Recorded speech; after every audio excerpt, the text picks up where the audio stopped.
Hello everyone, it's Dylan from Yugioh Everything, and welcome back to another Yu-Gi-Oh! 7's episode review. This time we will be going over episode 28 of Yu-Gi-Oh! 7's, the duel between Romin and Sushiko, and my word, this was a very loaded episode. From Mimi and Neil getting involved with Rook's Rush Duel Club, to Mr. Goha. I don't know what happened with Mr. Goha. I don't know if he fell over and his mask fell off. That's kind of the vibe that I got from that scene, and so Mimi knows who Mr. Goha is based on that reaction. I'm going to go into that a little bit in just a moment. And then, of course, Asana debuting in the episode, which was a really cool and interesting scene. I kind of got a few weird vibes from that scene that I'm going to go over with you guys. And then, of course, the ending scene with her in front of the blood moon and what that obviously symbolizes. Loved that final shot of her as she was spying on the house that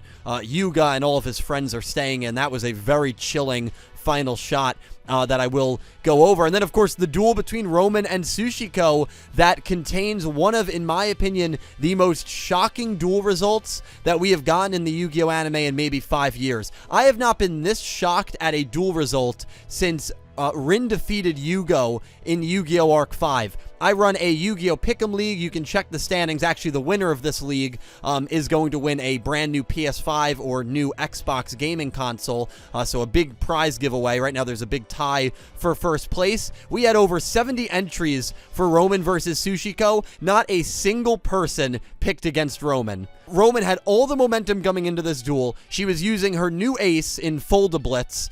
When a character uses a new ace, they just never lose, and yet Sushiko pulls off the shocking win against Romin, and we're going to talk about that a little later on. I want to try and stay chronological. There's a lot. This was a loaded episode, guys. There's a lot that I want to cover. This might be a pretty long review, but let me just hop into it. So, generally speaking, I loved the episode. You know that I'm a big Romin fan. You're not going to find many bigger Romin fans than me. I had absolutely no issue with her losing this duel, and I think that actually her losing this duel was the kind of shocking outcome that makes the show such an interesting show on a weekly basis.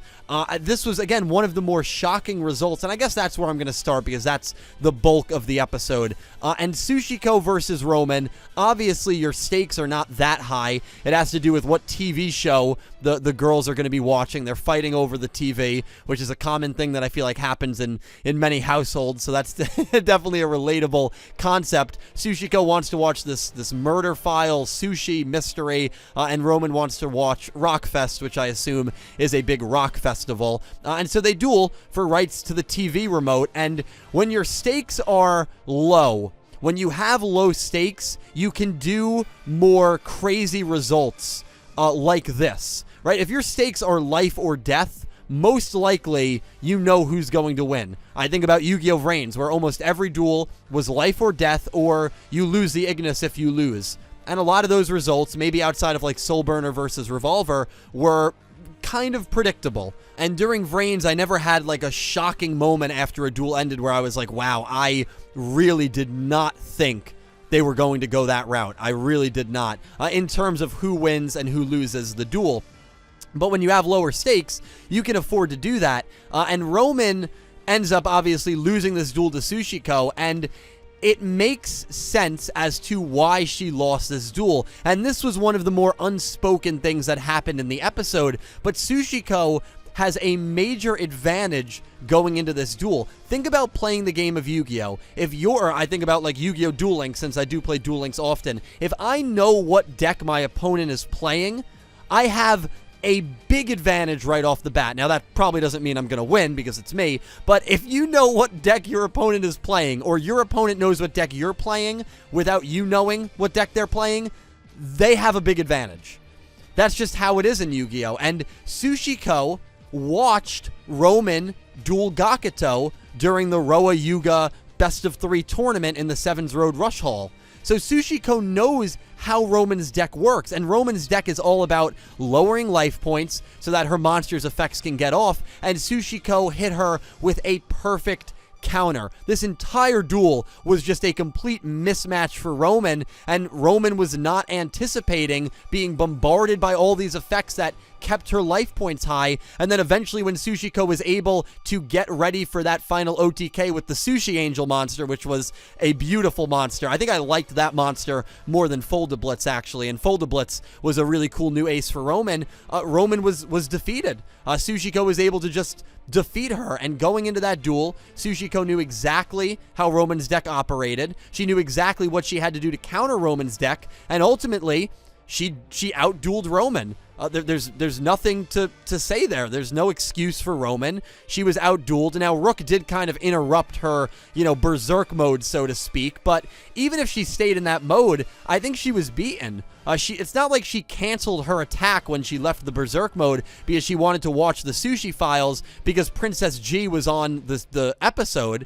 She still went through with the attacks, just not in that mode. And Sushiko had the trap ready so that her monster wasn't going to get destroyed and that Romin was going to gain life points equal to her monster's attack. And that was pretty much it. So even if Romin stayed in that berserk mode and Rook didn't interrupt, I don't think it would have made a difference. And I'm really interested to see where Romin goes from here. All of us were anticipating, and I'd be lying if I said, oh, this was something that I expected to happen. All of us were anticipating Romin was going to get her 4th win here. But the truth is, this loss does not really hurt her or her character, in my opinion, in any way. And actually, to me, it just enhances the show. I think that this is something that I don't want to say I preferred that they did, but I honestly love that they did this. And this is coming from a big Romin fan, someone who obviously wants the girl lead to succeed, but you are adding another competent girl duelist, the same episode that you add potentially a girl antagonist. I mean, I think through 28 episodes, I have no issue saying that Yu-Gi-Oh! Sevens has treated their girl characters from a quality and quantity standpoint better than any other Yu-Gi-Oh! Show so far. Easily. I mean, you have 2 now competent girl duelists, and you have potentially a girl antagonist. That, of course, just got debuted, so still very early on there. But Yu-Gi-Oh! Sevens has really killed it with their girl characters, and I have no issue with Romin losing here. What happens now will be very interesting. Will we get a rivalry between Romin and Sushiko that is similar to the rivalry between Yuzu and Masami? I think all of us can agree that Yuzu's best character development and growth was when she lost to Masami and then defeated Masami. Between that period of losing and getting the win in the rematch in the tournament about 20 episodes later, that was Yuzu's best growth. The lead girl from Arc 5, if you're unfamiliar with that show, where she learned how to fusion. She rigorously trained with Sora because she wanted to get better. What does Romin do now that she lost? And will she get a win in a potential rematch with Sushiko? That will be very interesting to see, but I think now there is a lot of motivation for Romin to maybe be better. But the thing that is cool about Romin is her character is not fully about dueling. She cares a lot about her band. She cares a lot about music. And so she didn't seem that heartbroken when she lost because, again, I don't think dueling is her #1 priority, but I would like to see her maybe learn a new type of method. Hopefully they add a type of method in this arc to just kind of better herself because I think this loss could lead to a lot of growth for Romin's character. But to look at it from the other angle, Sushiko completely outdueled Romin, and if you want to say that Sushiko is the backbone of dueling in the Ramen Club, I have no issue with you saying that. She definitely beat a stronger opponent in Romin than Menzaburo did in Sirocco the Alien, so Sushiko has one of the most impressive wins outside of the main core 4, maybe excluding Neil beating Yuga in the show so far. And if you're going to keep giving us these kind of shocking results where these duels can go either way, I absolutely love it. So good on Sushiko because it just adds another competent duelist to this world and it keeps growing the world a little bit and it reminds you this show, hey, we're not like previous Yu-Gi-Ohs. If a new ace is going to be used, that doesn't mean that character is automatically going to win.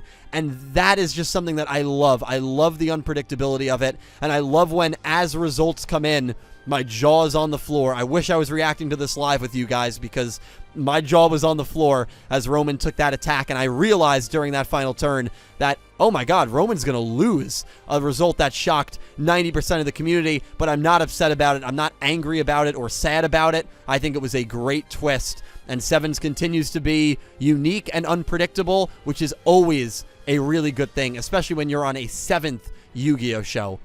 Two other things I want to touch on. Mimi. So Mimi is the one that reaches out to Neil, which is great. Mimi reaches out to Neil to say, hey, you know, they need a supervisor so that they can set up a training camp to prepare for this tournament. And by the way, Rook receives this tournament from a carrier pigeon or a carrier falcon. Remember, there was a bird on the shoulder of one of those shadowy guys at the end of 26. That is 100% meaning a tournament is being set up by this excavation crew in Goha 6th, which Gakuto says has the power to even override the student council decisions. So this is a very strong group. It is a group that is very closely tied with Goha and has a lot of power and influence in this world. So that was already set up right after Gakuto basically gave us the information when Yuga met Asana, or the scenes that quickly preceded Yuga meeting Asana.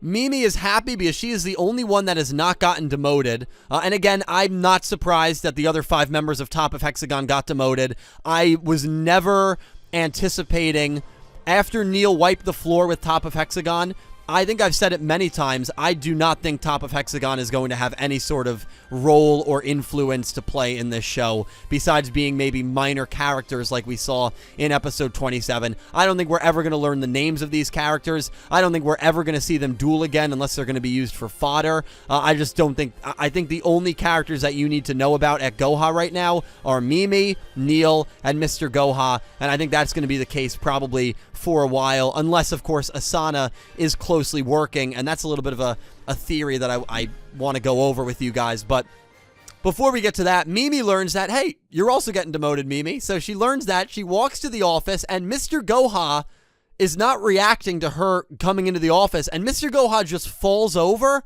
and I believe Mr. Goha's mask falls off. And based on Mimi's reaction, there's a couple of things it could be. Number one, Mimi knows who it is.